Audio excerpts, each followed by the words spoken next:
The attack came 2 days out from Epsilon Forge, in the dead zone between star systems where few ships traveled and fewer asked questions. Marcus was in the engine room performing routine maintenance when Zara's voice crackled over the intercom, tight with controlled fear. "Marcus, we have a problem. 3 ships just dropped out of hyperspace and they're moving to intercept us." Marcus wiped his hands and rushed to the bridge, where Zara was already running threat assessments on the approaching vessels. The tactical display showed 3 fast attack craft, clearly modified for combat rather than cargo. Their engine signatures marked them as Krellian Empire auxiliary vessels, the type used by bounty hunters and slavers operating on behalf of the Empire. "They're not responding to standard hails," Zara reported, her voice steady despite the danger. "And they're jamming our long-range communications." Marcus slid into the pilot's seat, his mind racing through options. The Wandering Star was fast for a cargo ship, but she was no match for dedicated attack craft. "Time to intercept?" 14 minutes at current speed, Zara replied, then added quietly, "They're here for me, aren't they?" Marcus's jaw tightened. "Probably. The Krellian Empire doesn't like it when their property walks away, especially through legal means. It sets a bad precedent." The lead attack craft opened communications and a harsh voice filled the bridge. "Cargo vessel Wandering Star, you are carrying stolen Krellian property. Surrender the Thylorian female, and you will be allowed to continue your journey unharmed." Marcus keyed the response channel. "The individual you're referring to is a free citizen under galactic law, purchased through legal mercy purchase provisions. You have no authority here." Cold laughter came through the speakers. "The Outer Rim is far from galactic authority, human. Last chance. Surrender the slave or we will take her by force." Marcus looked at Zara, who was working frantically at the navigation console. "What are you doing?" "Something probably very stupid," she replied, her fingers dancing across the controls. "The asteroid field we warned Epsilon Forge about? It's not far from here. If I can calculate the gravitational interactions correctly, we might be able to use it to our advantage." "That field is a navigation nightmare," Marcus protested. "Even experienced pilots avoid it." Zara's amber eyes met his with determination. "Then they won't expect us to fly into it deliberately. How much do you trust my navigation skills?" Marcus didn't hesitate. "With my life." "Good, because that's exactly what we're betting." The attack ships opened fire, energy bolts flashing past their hull as Marcus threw the Wandering Star into evasive maneuvers. The ship shuddered under the impact of a glancing hit, but her shields held. "Jump to hyperspace on my mark," Zara called out, her calculations nearing completion. "Bearing 27 Mark 15. But Marcus, this is going to be the shortest hyperspace jump in recorded history. 3 seconds, then immediate real space transition." 3 seconds? That's impossible. The hyperspace engines need at least 30 seconds to cycle safely. Not if we're using the gravitational field of the asteroid cluster to slingshot us back into normal space, Zara explained rapidly. "The asteroid's combined mass will pull us out of hyperspace whether we want to exit or not. But if my calculations are correct, we'll emerge on the far side of the field, while our pursuers are still trying to figure out where we went." Another hit rocked the ship, this one stronger. Marcus saw sparks fly from one of the control panels. "And if your calculations are wrong, then we'll become a very brief addition to the asteroid field," Zara admitted. "But staying here means certain capture or death." Marcus grinned despite their desperate situation. "I've always wanted to see hyperspace navigation theory put to a real test." "Mark when ready." Jumping in 3, 2, 1, mark. The Wandering Star leaped into hyperspace, the familiar blue tunnel of distorted space-time surrounding them. But almost immediately, alarms began screaming. The hyperspace field was fluctuating wildly as the massive gravitational forces of the asteroid cluster pulled at their ship. 2 seconds, Zara called out, watching her instruments with intense concentration. Marcus fought to keep the ship stable as hyperspace itself seemed to rebel against their presence. Through the viewports, the normal blue tunnel was streaked with violent reds and oranges as competing gravitational fields tore at the fabric of space-time around them. 3 seconds. Now. They dropped back into normal space with a jarring transition that threw both of them against their restraints. Emergency systems blared warnings about hyperspace engine stress and gravitational shear damage. But they were alive, and according to the sensors, they were exactly where Zara had calculated they would be, on the far side of the asteroid field, completely hidden from their pursuers. Incredible, Marcus breathed, looking at the massive asteroids drifting around them like sleeping giants. I've never seen navigation work like that. Zara was pale and shaking slightly, the stress of the precision calculations evident. Thylorian children learn to think of space not as empty void, but as a web of gravitational relationships. Every mass influences every other mass. Once you can visualize those relationships, you can find paths that others cannot see. They sat in silence for several minutes, letting their heart rates return to normal while monitoring for any sign of pursuit. The attack ships were nowhere to be seen, presumably still searching the area where the wandering star had vanished. They'll report us as destroyed, Marcus finally said. 3 ships opening fire. Then we disappeared into an asteroid field where no sane pilot would go. Natural conclusion is that we crashed and were pulverized. Which buys us time, Zara agreed, but not indefinitely. The Krellian Empire has a long memory and substantial resources. They will eventually figure out what happened. Marcus turned to face her fully. Zara, I need you to understand something. What happened here today changes things between us. Those ships weren't just after any runaway slave. They were specifically hunting you, and they knew exactly where to find us. That means someone is feeding them information about our movements. Zara nodded slowly. You're saying that traveling with me puts you in constant danger. I'm saying that we both need to decide what we're willing to risk and what we're fighting for, Marcus replied. Because make no mistake, this is a fight now. The Krellian Empire has made it clear they won't let legal freedom stand unchallenged. Zara was quiet for a long moment, staring out at the drifting asteroids. My people have a saying, the stars do not ask permission to shine. It means that some things are right regardless of whether others approve or accept them. She turned back to Marcus. I will not live in hiding. I will not pretend to be something I am not to make others comfortable with my existence. If the Krellian Empire wants to challenge my freedom, then they will discover that a free Thylorian is far more dangerous than an enslaved one. Marcus smiled. In that case, we're going to need help. I know some people who might be interested in making the Krellian Empire's life more difficult. What kind of people? The kind who believe that sometimes the law isn't enough, Marcus replied. Sometimes you need to make your own justice. As he began plotting a course to their next destination, Marcus reflected on how much his life had changed in just a few weeks. He had started as a simple cargo hauler trying to do one right thing. Now he was apparently leading a resistance movement against one of the galaxy's most powerful slave-trading empires. Strangely, he found he was looking forward to it. Marcus, Zara said softly, thank you. Not just for saving me, but for treating my freedom as something worth defending. Everyone deserves to have their freedom defended, Marcus replied. The only question is whether enough people are willing to stand up and do the defending. Then let us find out, Zara said, her voice carrying a note of steel that hadn't been there in the auction house. Let us find out exactly how many people believe that freedom is worth fighting for. 3 weeks later, the wandering star approached the mining colony of Epsilon Forge. Zara sat at the navigation console, her fingers dancing across the holographic displays with growing confidence. She had adapted to human navigation systems faster than Marcus had expected, bringing an intuitive understanding of 3-dimensional space that impressed him daily. Incoming transmission from Epsilon Forge Control, she announced, her accent still noticeable but her technical vocabulary now precise. Put it through, Marcus replied from the pilot's seat. A gruff voice crackled over the comm system. Cargo vessel Wandering Star, this is Epsilon Forge Control. We show you carrying medical supplies and food rations. Please transmit your cargo manifest and prepare for inspection. Transmitting now, Zara responded efficiently, her hands moving across the controls. Marcus noted how naturally she had taken to the communications role, adding another skill to her growing repertoire.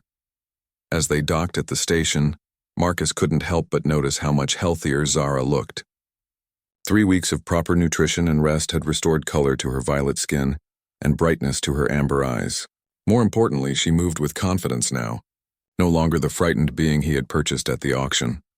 The inspection team is coming aboard, she reported, monitoring the external sensors. 2 station officials entered their ship, both human. Marcus recognized the type immediately. Frontier bureaucrats who took their small authority very seriously. The lead inspector, a thin man with calculating eyes, immediately focused on Zara.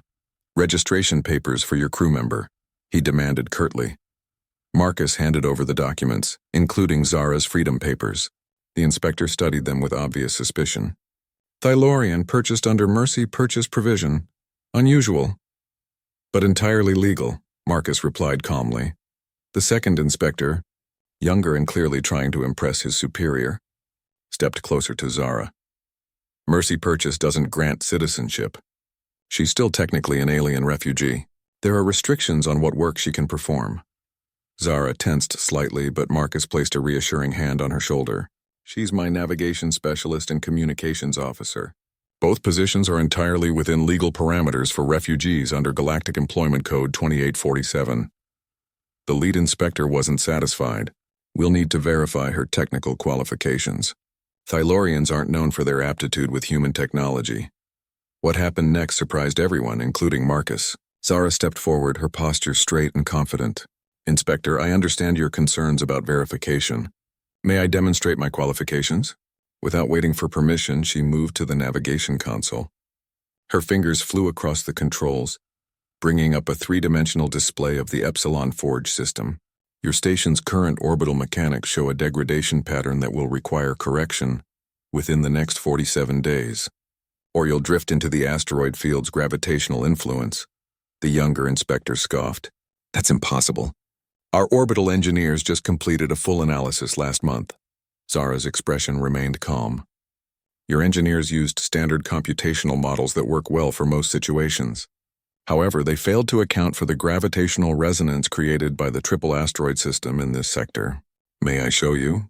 She manipulated the display, showing the complex gravitational interactions between the station, the nearby asteroids, and the system's primary star. The resonance effect is subtle but cumulative. Your station is being pulled slightly off course with each orbital period. The effect compounds exponentially. The lead inspector stared at the display, his skepticism fading. This level of analysis would require specialized software that costs more than most small ships are worth. Not necessarily, Zara replied. Thylorian mathematical techniques for orbital mechanics are based on intuitive understanding of gravitational relationships rather than brute force computation. We can perform these calculations manually, though it requires significant training. She continued her demonstration, walking them through calculations that clearly impressed both inspectors. Marcus watched with growing pride as Zara not only proved her competence, but revealed depths of knowledge he was still discovering. Furthermore, Zara continued, your communication array has a 17% efficiency loss due to improper harmonic calibration with the local electromagnetic environment. With your permission, I could adjust the settings to improve both range and clarity. The younger inspector looked to his superior with obvious amazement. The lead inspector nodded slowly. Please proceed. Zara moved to the communication panel and made several adjustments. Immediately, the background static that had been present throughout their conversation disappeared. The comm system's status lights shifted from amber to green across the board. Remarkable, the lead inspector admitted. I apologize for our suspicions. It's clear you're both qualified and valuable crew member. As the inspectors left, Marcus turned to Zara with a mixture of admiration and amusement. Orbital mechanics and harmonic calibration? Is there anything you can't do? Zara smiled, but Marcus could see she was still processing the encounter. On my homeworld, education was holistic.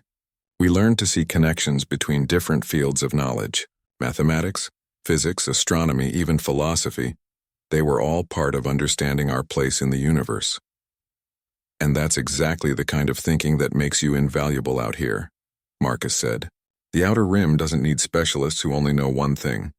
It needs people who can adapt, who can see problems from multiple angles, who can find solutions when the standard approaches fail. Later, as they unloaded their cargo, Marcus noticed something that warmed his heart.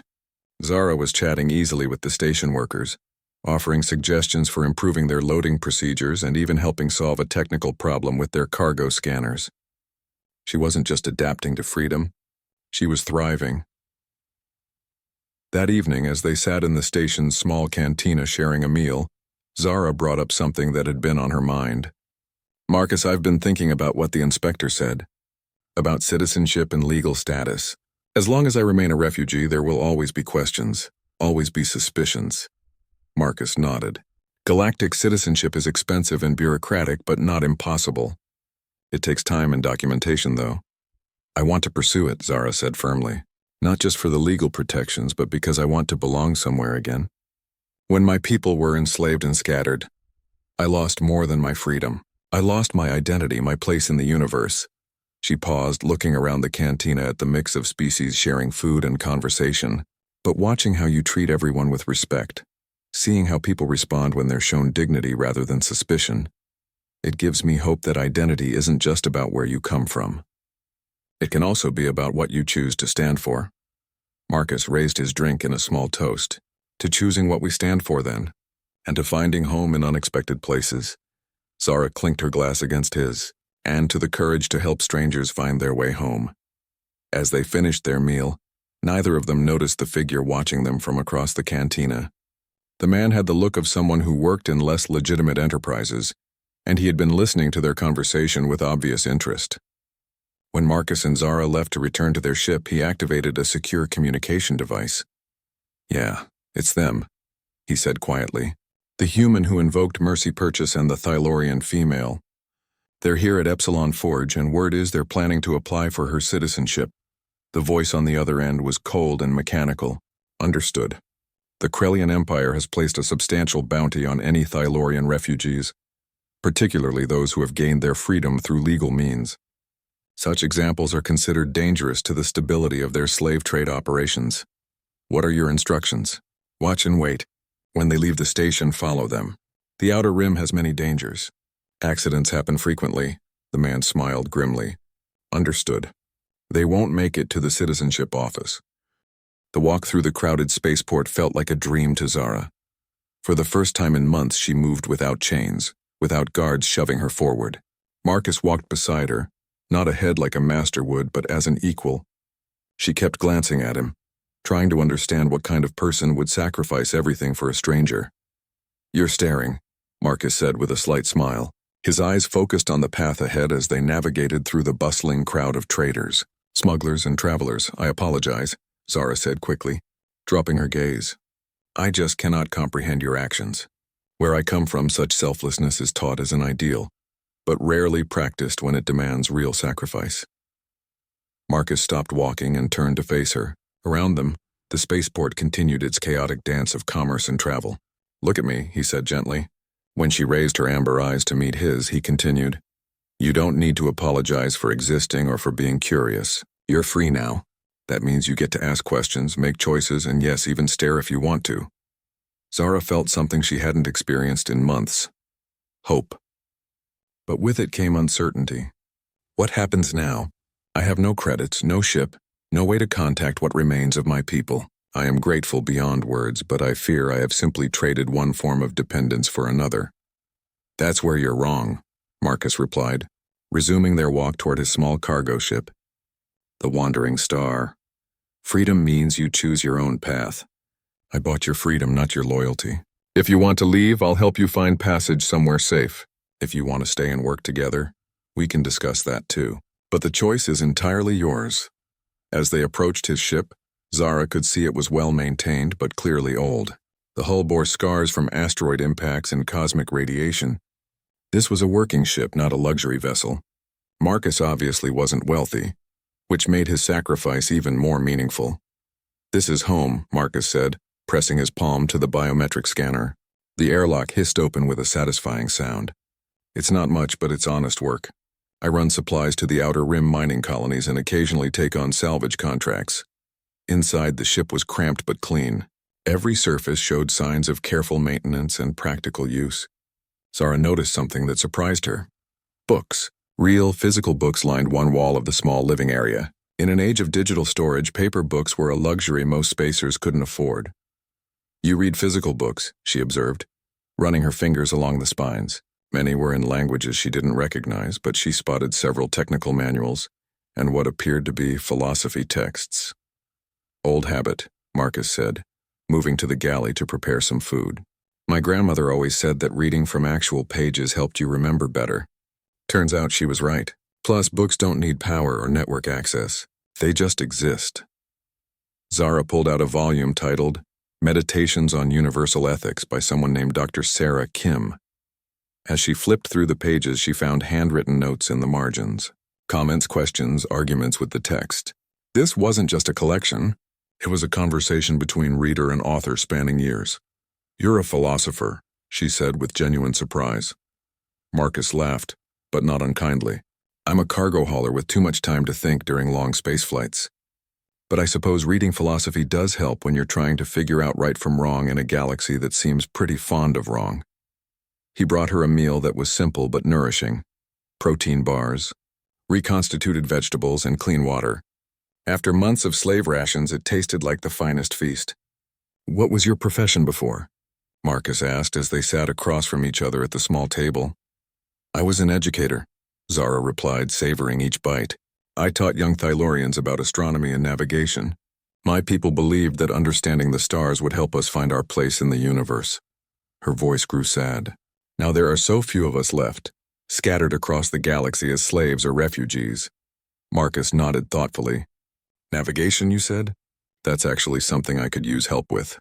The outer rim routes are constantly changing due to asteroid drift and solar activity. Most of the navigation AIs are expensive and not very reliable out here." Zara looked up, hope flickering in her eyes. "You would trust me with such responsibility?" "Trust is earned," Marcus said honestly. "But everyone deserves a chance to earn it. Besides, I've seen how precisely you observe things. When we were walking through the spaceport, you were unconsciously tracking the movement patterns of the crowd, noting exit routes, cataloging potential threats. That's the kind of spatial awareness that makes for excellent navigation work." For the first time since her capture, Zara smiled genuinely. "I would be honored to help, but I must be honest. I know Thylorian navigation techniques, but human and galactic standard systems are different. I would need to learn." "Learning is what makes life interesting," Marcus replied. "And teaching someone who actually wants to learn? That's one of life's great pleasures." As they talked, Zara began to understand something profound about this human. He didn't see her rescue as an act of charity that put her in his debt. He genuinely viewed it as the start of a potential partnership between equals. The concept was so alien to how the galaxy typically operated that it took her time to fully grasp it. "May I ask you something personal?" Zara said as they finished eating. "Of course. What made you different? In that auction house, there were dozens of beings who could have helped me. Some were clearly wealthy enough to afford my price easily, yet they all stood by and watched while you, who could least afford it, chose to act. Why?" Marcus was quiet for a long moment, staring out the small porthole at the stars. "When I was young, maybe 7 years old, I got lost in the markets on Luna Station.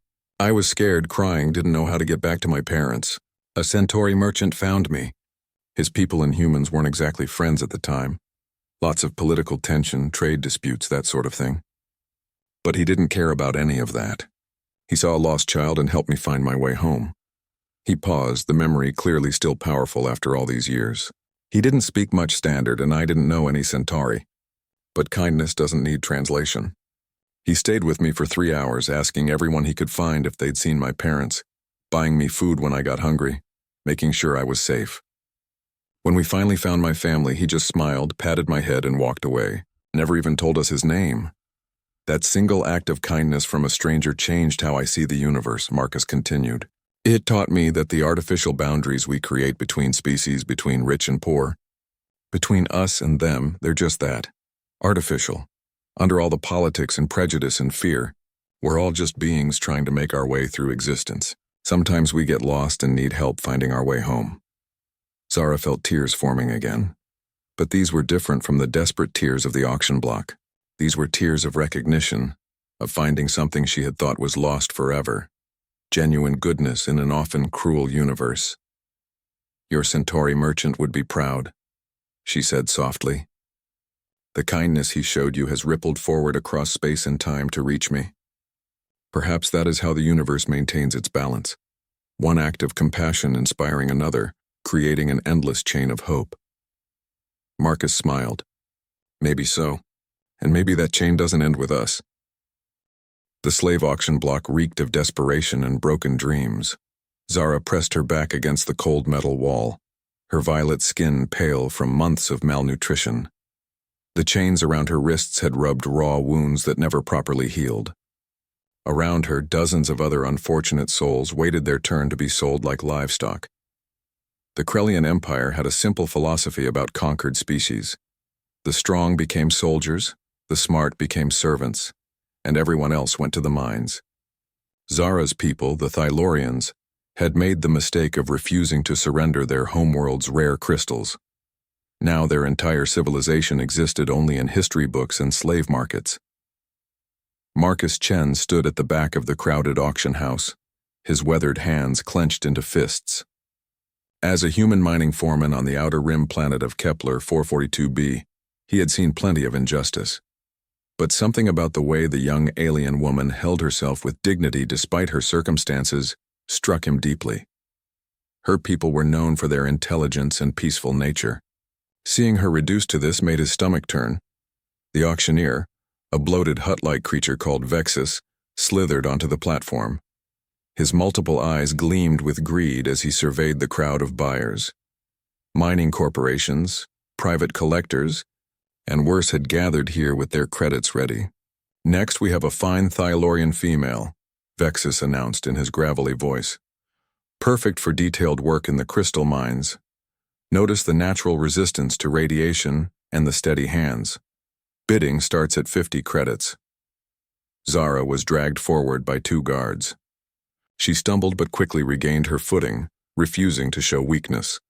Her large amber eyes scanned the crowd with a mixture of fear and defiance. She had been a teacher once, helping young Thylorian children learn about the stars and dream of exploring them. Now she faced a future of endless darkness in some corporate mine shaft. The bidding was sluggish. Most buyers knew Thylorians didn't last long in the harsh mining conditions. Their peaceful nature made them poor workers when driven by whips and fear. One by one, potential buyers dropped out as the price climbed past 20 credits. Marcus watched in growing horror as the bidding slowed. He knew what happened when slaves didn't sell at auction. The mining guilds had arrangements with certain unsavory organizations. Unwanted slaves simply disappeared, their fate becoming something far worse than hard labor. 25 credits, called out a representative from Nexus Corporation, a mining conglomerate known for working their slaves to death within months. 30, countered someone from the back. Marcus felt his heart pounding. He wasn't a wealthy man. His entire life savings amounted to maybe 200 credits, carefully saved over years of dangerous work in the asteroid mines. But as he looked, at Zara's face saw the quiet desperation she tried so hard to hide. He knew he couldn't just stand there and do nothing. The bidding stalled at 35 credits. Vexus looked around impatiently, his multiple chins wobbling with annoyance. Come now, surely someone wants this fine specimen. Look at those delicate fingers, perfect for detail work. And Thylorians are naturally docile. No rebellion problems. Zara closed her eyes briefly and Marcus saw her lips moving silently. She was praying to whatever gods her people believed in. The sight of it broke something inside him. Do I hear 40? Vexus continued. No. Very well. Going once at 35 credits to Nexus Corporation. Marcus knew Nexus Corporation's reputation. They had a survival rate of less than 6 months for new slaves. Their operations were brutal even by Outer Rim standards. Workers were pushed beyond exhaustion, given minimal food and medical care, and discarded the moment they became too weak to be profitable. Going twice at 35 credits, Marcus stepped forward, his voice cutting through the murmur of the crowd. 1 credit. The entire auction house fell silent. Vexus blinked his multiple eyes in confusion. I'm sorry. Did you say 1 credit? I did, Marcus replied firmly, walking closer to the platform. 1 credit for the Thylorian. Laughter erupted from the crowd. The Nexus representative shook his head in amusement. Human, you clearly don't understand how auctions work. The current bid is 35 credits. Marcus reached into his pocket and pulled out a single worn credit chip. According to Galactic Commerce Code Section 847, any being has the right to invoke the Mercy Purchase Clause. I hereby invoke that right for 1 credit, plus the Freedom Bond. The laughter died instantly. Vexus's expression shifted from amusement to genuine concern.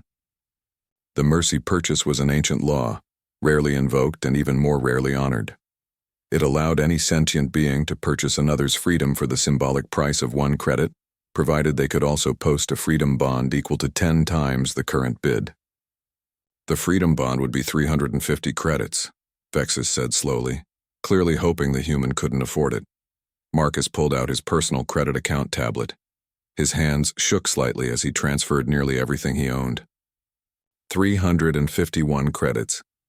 It represented years of backbreaking work, his entire future, his retirement fund, everything. The tablet chimed as the transaction completed. Payment confirmed, Marcus said, his voice steady despite the magnitude of what he had just done. Zara stared at him in complete shock. In all her years, she had never heard of anyone invoking the mercy purchase clause. It was considered a theoretical legal curiosity, something that existed in the books but never happened in practice. Yet, this human stranger had just bankrupted himself to buy her freedom. Vexus looked absolutely furious, but the law was clear. He had no choice but to honor the purchase. Very well, he growled. The Thylorian is sold to the human for 1 credit under mercy purchase provisions. As the guards unlocked Zara's chains, she looked up at Marcus with tears streaming down her face. "Why?" she whispered in accented standard. "You don't even know me." Marcus met her gaze steadily. "Because everyone deserves a chance at freedom," he said simply. "And because sometimes doing the right thing is more important than keeping your credits safe." The hidden station of Haven's Rest floated in the shadow of a dead moon, invisible to most sensors and known only to those who fought against the galaxy's darker enterprises. Marcus guided the wandering star through the concealed entrance, following navigation codes that had been passed down through a network of smugglers, rebels, and freedom fighters. "This place exists?" Zara asked in amazement as they entered the station's docking bay. The facility was larger than many legitimate stations, with ships from dozens of species and governments, docked alongside vessels that bore no identifying marks at all. Haven's Rest is what happens when enough people get tired of waiting for the galaxy's governments to do the right thing, Marcus explained as they settled into their assigned berth. It started as a smuggling depot, but over the years it's become something more, a place where people who fight the slave trade can resupply, share information, and plan operations. As they disembarked, Zara noticed the diversity of beings moving through the station's corridors. Humans worked alongside Centauri, Altarians, and dozens of other species. What struck her most was the way they carried themselves, with purpose and determination, rather than the weary resignation she had grown used to seeing in the Outer Rim. They were met by a tall woman with graying hair and scars that spoke of hard-won experience. "Marcus Chen," she said with genuine warmth. "I heard about your little legal maneuver on Kepler Station. Mercy purchase. That was either brilliant or insane." "Probably both," Marcus replied, embracing the woman briefly. "Zara, this is Captain Sarah Reeves. She runs the coordination efforts here at Haven's Rest." Captain Reeves studied Zara with intelligent eyes. "So you're the Thylorian who's got the Krellian Empire sending hunter teams into the Outer Rim. They've put quite a bounty on your head." "How much?" Zara asked directly. 50,000 credits. Dead or alive, but they prefer alive. Reeves's expression was grim. "That's enough to buy a small ship or fund a mining operation for a year. They're serious about making an example of you." Marcus felt his anger rising. 50,000 for what? Exercising her legal rights? "For proving that their system isn't as secure as they claim," Reeves replied. "Every slave who hears about the mercy purchase clause is another potential problem for them. They can't afford to let the idea spread that legal freedom is possible." She gestured for them to follow her deeper into the station. "But that's exactly why we need to talk. Your situation has created an opportunity." They entered a briefing room where several other beings were already assembled. Zara recognized the careful way they positioned themselves, near exits, weapons within easy reach, alert for threats. These were people who had learned to survive in dangerous circumstances. "We've been monitoring Krellian slave operations for months," Reeves began, activating a holographic display that showed star charts and shipping routes. "They've been expanding their activities, growing bolder. But they've also become predictable." The display zoomed in on a particular system. "In 3 days, the slave ship Dominion's Pride will be transporting nearly 200 captured beings to the processing facility on Zarian Prime. Among them are 43 Thylorians." Zara gasped. My people. There are still so many. Hidden populations on fringe worlds, refugees who thought they were safe. Even some who were born free but got caught in the wrong place at the wrong time, Reeves explained. The Krellians have been systematically hunting down every Thylorian they can find. A burly Centauri spoke up from across the table. The ship is heavily defended. 3 escort vessels, all military grade. It would take a fleet to stop them by force. Which is why we're not going to use force, Marcus said, understanding beginning to dawn. We're going to use the law, Reeves smiled. Exactly. Galactic Commerce Code Section 847, the Mercy Purchase Clause, doesn't specify a limit on the number of individuals who can be freed in a single transaction. Zara's eyes widened. You want to invoke Mercy Purchase for all of them? But the Freedom Bond would be enormous. 10 times the total auction value, agreed another team member, a young human woman with pilot's insignia. Conservative estimates put that at over 2 million credits. Marcus whistled low. That's more than this entire station is worth. Which brings us to the real plan, Reeves continued. We don't actually need to have the credits. We just need to be able to prove we have them long enough to complete the transaction. She manipulated the display to show financial networks and credit flows. The Krellians use a centralized banking system for slave transactions. All payments flow through their main financial hub on Nexus Station. If we can hack into their system at exactly the right moment, we can temporarily redirect funds to create the appearance of payment. That's incredibly risky, Marcus observed. If we're caught, we'll spend the rest of our lives in Krellian prison ships, Reeves acknowledged. But if we succeed, we free 200 beings and strike a blow against the slave trade that will be felt across the galaxy. Zara had been quiet during the discussion, but now she spoke up. There's something you haven't considered. Even if we can free them legally, where do they go? 200 refugees with no resources, no homes, and bounties on their heads? That's where the real beauty of this plan comes in, Reeves replied. Haven's Rest isn't just a station. We're part of a network that spans dozens of systems.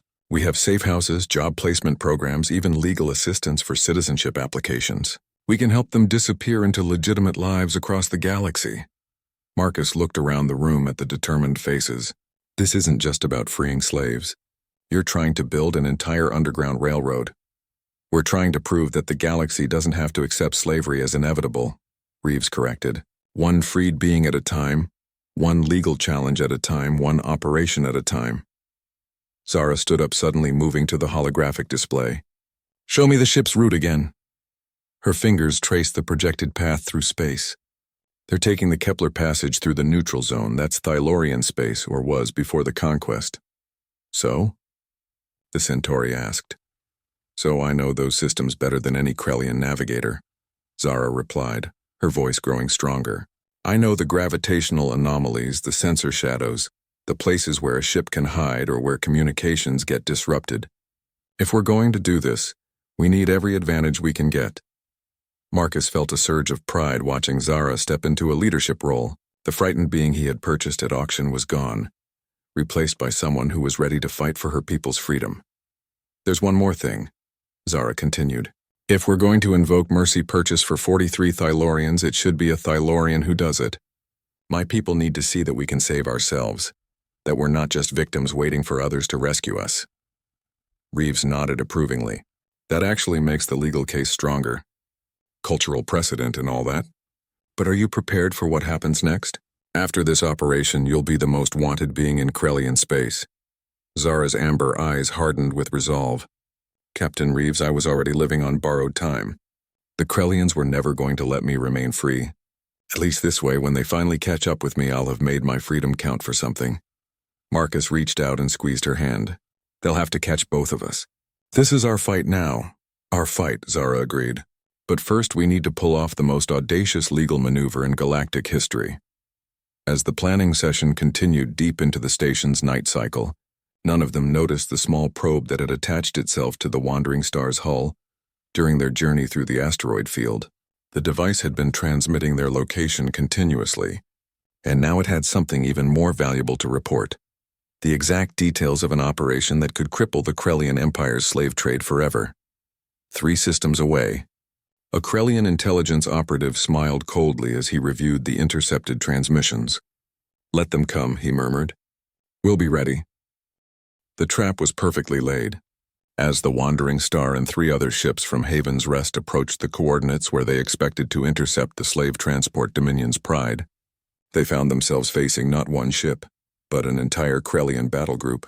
8 warships hung in space like predators waiting for prey, their weapons already charged and targeting systems locked on. This is Admiral Vorthak of the Krellian Imperial Navy.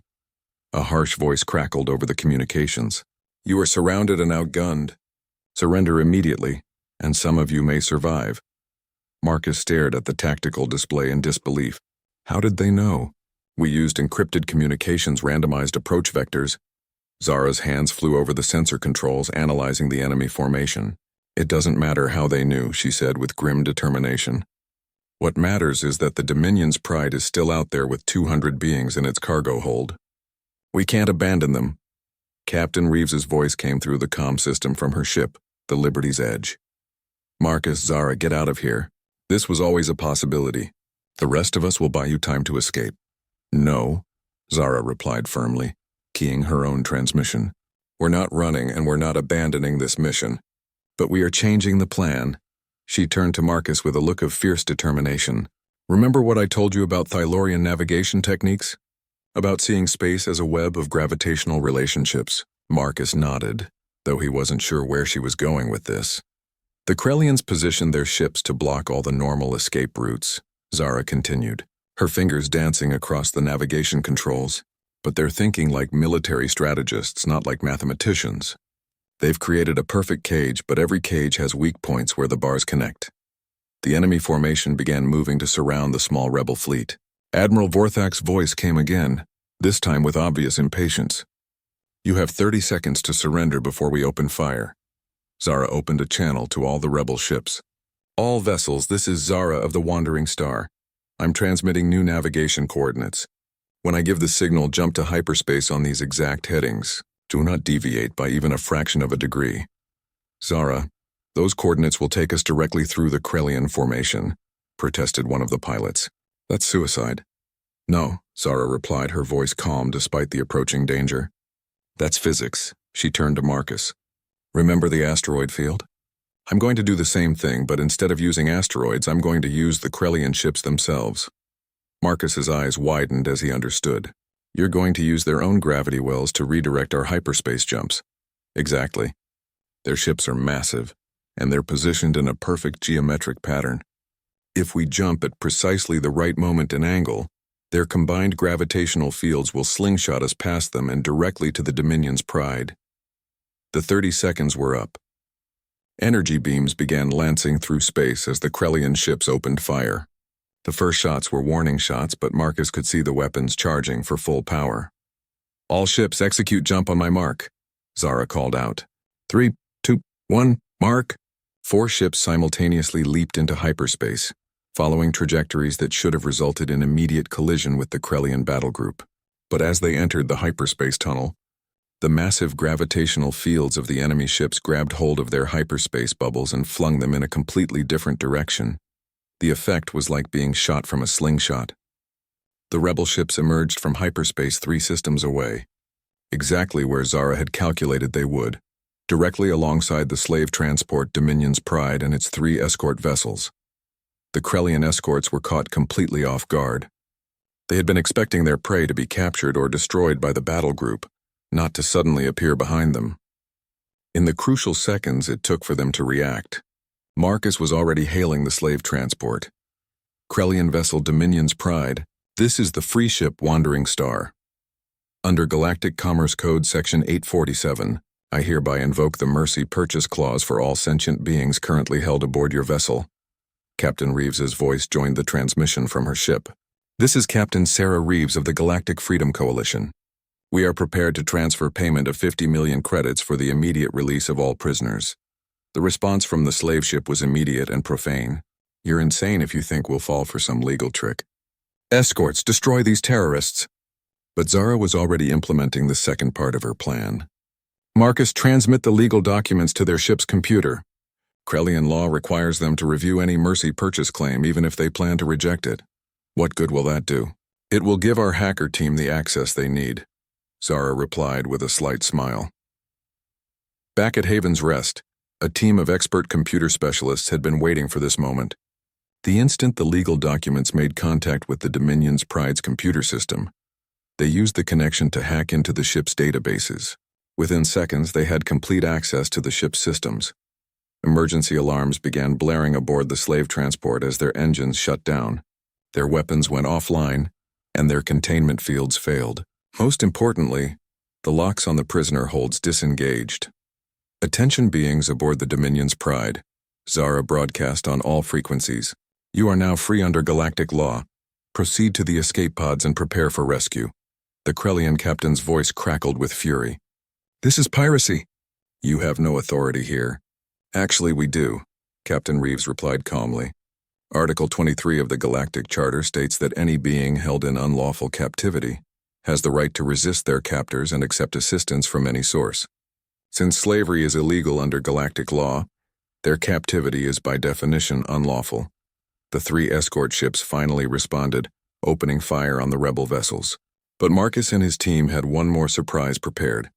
The Wandering Star and her companions weren't alone anymore.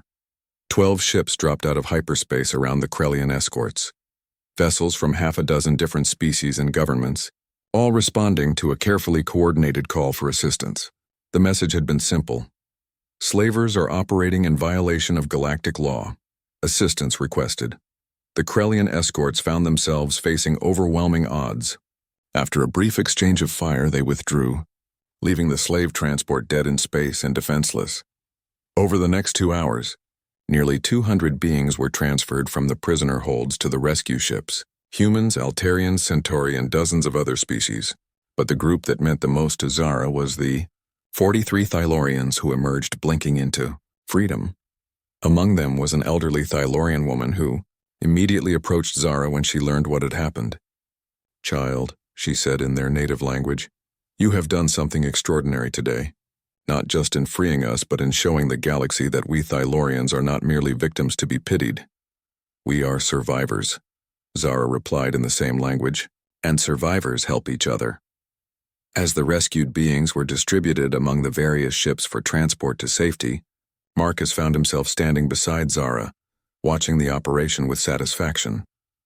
You realize this changes everything, he said quietly. After today, the Mercy Purchase Clause is going to be famous across the galaxy. Every slave owner is going to know about it, and every slave is going to know it's possible to be legally freed. Zara nodded. The Krellian Empire will try to get the law changed, of course. But legal changes take time, and during that time others will follow our example. Others already are, Captain Reeves reported, approaching them with a communication tablet. We're receiving reports from 6 different systems. Beings are invoking mercy purchase for individual slaves, small groups, even entire prison ships. It's like a legal revolution, Marcus smiled. Sometimes the law really is on the side of justice. It just takes someone brave enough to use it. And sometimes, Zara added, changing the galaxy starts with one person deciding that the right thing to do is worth any risk. As they prepared to jump to hyperspace, carrying their rescued passengers to freedom, none of them saw the small reconnaissance ship that had been watching the entire operation from a safe distance. Admiral Vorthak's aide turned to his superior with obvious concern. Sir, this legal tactic is spreading faster than we anticipated. If it continues, it could destabilize our entire slave trade operation. Admiral Vorthak's expression was cold and calculating. Then we will have to demonstrate that there are consequences for challenging Krellian authority. Prepare a special operations team. It's time to send a message that will discourage any further legal resistance. What kind of message, sir? The kind that ensures Zara of the Wandering Star doesn't live long enough to inspire anyone else. 6 months later, the Galactic Senate chambers on Centauri Prime were packed with representatives from every member world. What had started as a simple legal maneuver by one human and one Thylorian had sparked a galaxy-wide movement that threatened to reshape interstellar law forever. Zara stood at the witness podium, no longer the frightened being who had been sold for a single credit. Her testimony had been clear, compelling, and devastating to the Krellian Empire's attempts to justify their slave trade. Around the chamber, senators from dozens of species listened intently as she concluded her statement. Honorable Senators, the question before us today is not whether slavery should exist, Galactic law has already answered that question. The question is whether we will enforce our own laws, or whether we will continue to turn away while millions of sentient beings suffer in bondage. The Krellian representative, a massive reptilian being named General Thaxus, rose to respond. The Thylorian speaks eloquently about law, but she ignores practical realities. The Outer Rim territories require order, and the Empire provides that order. Our prisoner rehabilitation programs serve a vital function in maintaining galactic stability. Prisoner rehabilitation? Senator Elena Vasquez of Earth interrupted sharply. General, we have extensive testimony that beings are being enslaved for such crimes as refusing to surrender their homeworld's natural resources or practicing unauthorized religions. What rehabilitation is there in forcing children to work in mining operations? Marcus watched from the gallery as the debate continued. The formal proceedings were important, but the real victory had already been won in the 6 months since the Dominion's Pride rescue. The Mercy Purchase movement had spread to over 100 worlds. Thousands of beings had been legally freed, and several planetary governments had begun using the tactic on an official level. More importantly, the Krellian Empire's slave trade was hemorrhaging credits. Every being freed under Mercy Purchase represented not just lost property, but legal fees, increased security costs, and administrative overhead that was making the entire operation unprofitable. Captain Reeves appeared beside him in the gallery seating. The vote is scheduled for this afternoon, she said quietly. Our intelligence suggests it's going to be close. How close? Depends on the Centauri delegation. They control 12 votes, and they're still undecided about whether to support the Enhanced Mercy Purchase Act. The proposed legislation would expand the Mercy Purchase Clause, reduce the Freedom Bond requirements, and establish a Galactic Freedom Fund to help finance liberation operations. More importantly, it would make slavery-related crimes a matter for galactic courts rather than local jurisdictions. Senator Krivon has concerns about precedent, Reeves continued. The Centauri are worried that expanding the law could be used against other traditional practices. Marcus nodded, understanding the political complexity. Where's Zara? Meeting with the Centauri delegation. She requested a private audience. Down in the Senate chamber, Zara finished her testimony and was approached by the Centauri senator, a distinguished being whose species had been among the first to achieve interstellar travel. Senator Krivon's expression was thoughtful as they moved to a private conference room. Ms. Zara, the senator began, your cause is compelling, but I must ask you to consider the broader implications. The law you propose could be used to challenge many traditional practices across the galaxy. Where does it end? Zara had expected this question. Senator, may I tell you about something that happened to me 3 days ago? At his nod, she continued. I was approached by a young Centauri woman at a cafe near my hotel. She thanked me for what we had accomplished, and then she told me her story. She had been sold into a marriage contract when she was 15 years old to pay her family's debts. For 8 years, she has been the property of a man who treats her with contempt and cruelty. Senator Krivon shifted uncomfortably. Contractual marriages are a traditional practice among some Centauri families. They are not the same as slavery, aren't they? Zara asked gently. When one being owns another, when that being cannot leave, cannot choose their own path, cannot even speak without permission, what is the practical difference? The young woman asked me if the Mercy Purchase Law could free her from her contract. Do you know what I told her? The senator waited. I told her that freedom is not about respecting tradition. It is about respecting the fundamental right of every sentient being to choose their own destiny, and that any tradition that denies that right is a tradition that needs to change. Senator Krivon was quiet for a long moment. You ask us to overturn practices that have existed for thousands of years. I ask you to choose between tradition and justice, Zara replied. Between what has always been and what should be. Senator, your own people once had a saying, the stars do not ask permission to shine. Neither should freedom. 2 hours later, when the vote was called, the Enhanced Mercy Purchase Act passed by a margin of 3 votes. The Centauri delegation had voted unanimously in favor. As celebrations erupted in the gallery, Marcus made his way down to the Senate floor where Zara was surrounded by supporters and reporters. When she saw him approaching, she excused herself and walked toward him with a smile that could have powered a small starship. We did it, she said simply. You did it, Marcus corrected. That speech to the Centauri delegation, That was pure inspiration. No, Zara replied, reaching out to take his hand. We did this together. You showed me that one person can change another person's life. I learned that when enough people change, they can change the galaxy. General Thaxis interrupted their moment, approaching with obvious anger. Enjoy your victory while it lasts, he growled. The Empire has ways of dealing with troublemakers that your precious laws cannot protect against. Marcus started to respond, but Zara stepped forward, meeting the Krellian general's gaze without flinching. General, I spent months in your people's slave markets. I know exactly how dangerous you can be, but I also know something else. She gestured to the crowd around them, beings from dozens of species all united in support of the freedom movement. You cannot threaten all of us. You cannot silence all of us. And you cannot stop an idea whose time has come. The Krellian general stalked away without another word. Later that evening, Marcus and Zara stood on the observation deck of their hotel, looking out at the sprawling city of New Geneva below.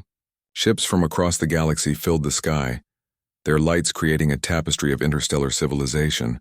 What happens now? Marcus asked. The law is passed, but implementing it will take years. The Krellians won't give up easily. Zara smiled, her amber eyes reflecting the city lights. Now we get back to work. There are still millions of beings in bondage across the galaxy. The law gives us a tool, but tools don't work by themselves. Captain Reeves offered us permanent positions with the Galactic Freedom Coalition, Marcus said.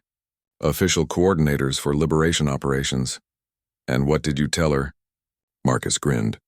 I told her we'd get back to her. First, we have a cargo ship to run and a galaxy to explore. I figure we can free some slaves along the way. Zara laughed, a sound of pure joy that had become one of Marcus's favorite things in the universe. You know, when you bought my freedom for 1 credit, I thought my life was ending. I had lost everything, my home, my people, my purpose. And now? Now I understand that sometimes losing everything is just the universe's way of making room for something better. She turned to face him fully. Marcus, you didn't just buy my freedom. You taught me that freedom is something you share, not something you hoard. That the best way to stay free is to help others find their freedom too. As they watched the ships moving through the night sky, carrying beings to homes and dreams across the galaxy, neither of them noticed the small news drone hovering nearby, broadcasting their conversation to billions of viewers across known space. On a dozen worlds, in slave camps and prison ships and dark corners where hope had seemed impossible, beings listened to Zara's words and began to plan.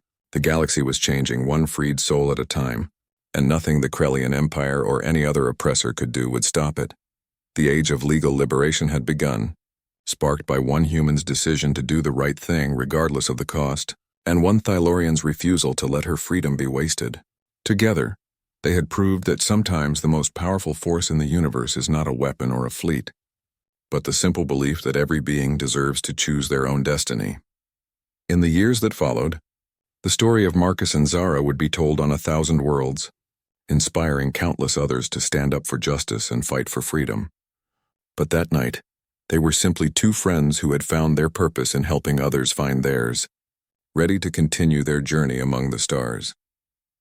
The galaxy had been reminded that humanity's greatest strength was not in their technology or their military might, but in their stubborn refusal to accept injustice as inevitable, and sometimes that refusal was enough to change everything.